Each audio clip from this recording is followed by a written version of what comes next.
Now, this afternoon we're talking about the resurrection. I was on the way driving in going, what in the world am I going to start off with? Because there are so many issues to address. There's the issue that is very common these days of what day was the crucifixion, how long was Jesus in the tomb, at what time did the resurrection take place. And we will address those things. Then there's the issue of, for example, what Jehovah's Witnesses believe, that Jesus Christ was raised only spiritually from the grave, that he was not raised physically whatsoever. There's the Muslim claim that Jesus did not really die on the cross. All these things that we're going to try to get around to addressing depending on the phone calls and how many people call and which direction they're taking the conversation. But one of the first things I figure we had to address right off the bat was the fact that of all the claims of Christianity, the resurrection is the one that mankind has seemingly dedicated the most time to trying to figure out a theory to explain away the miraculousness of the resurrection. Now, of course, there are some people who don't even believe that Jesus Christ ever existed.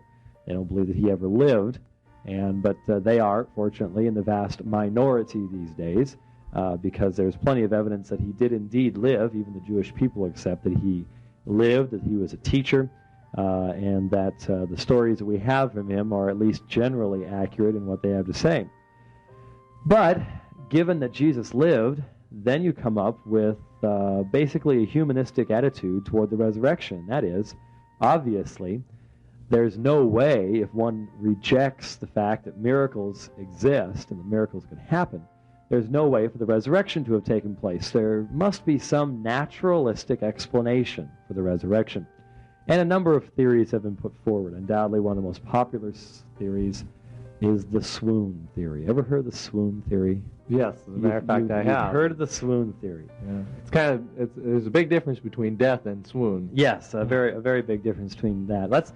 So people can understand what the swoon theory is. The swoon theory is basically that Jesus Christ did not die on the cross, but he swooned. He simply passed out, and the guards, whoever was mistaken, they thought he was dead. He wasn't. They took him down, and in the coolness of the tomb, he revived and came out of the tomb and convinced his disciples he was alive.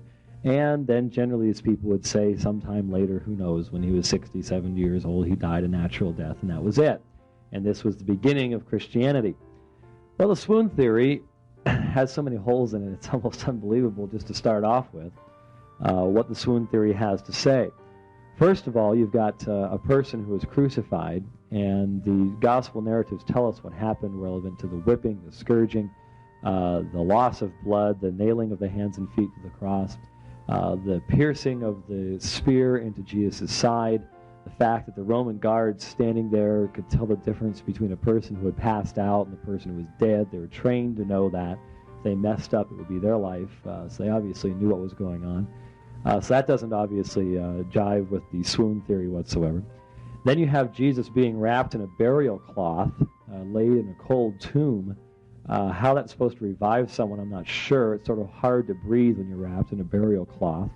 You do not have any medical attention being given to him whatsoever, so it would be much more likely that he would die rather than simply revive from some coolness of a tomb.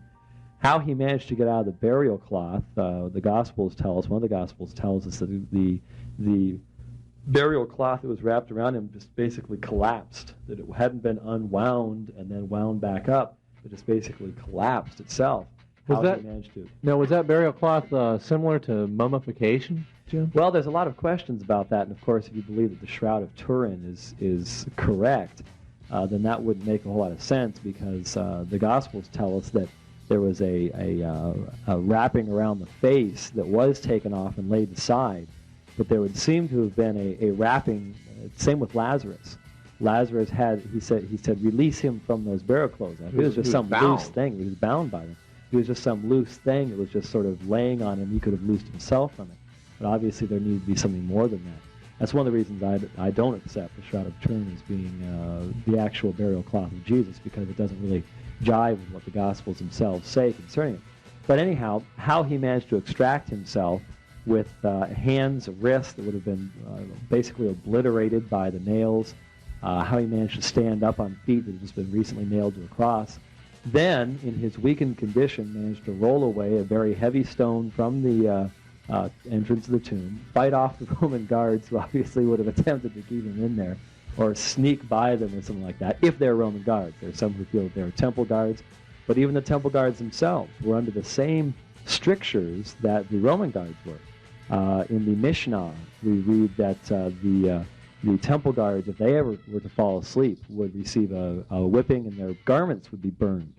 And so obviously they would not try to fall asleep either. But whoever the guards were, and they're most probably Roman guards from what Matthew has to say about it, managed to slip by them or fight them off or something like that, walk the determined distance into Jerusalem to find the disciples, and then have completely healed scars to show the disciples, somehow managed to show up inside of a locked room.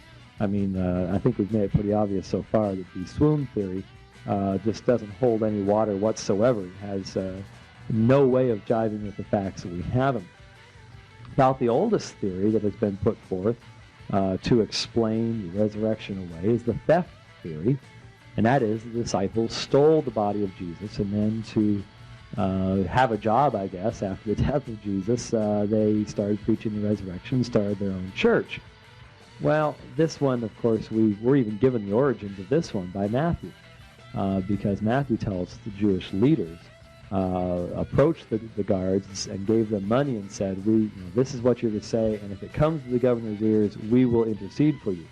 Well, the reason that they had to say this was that if the guards admitted to having fallen asleep, if they were Roman guards, they were subject to the penalty of death. And so obviously the Jewish leaders would have had to have interceded on their behalf to keep them from dying.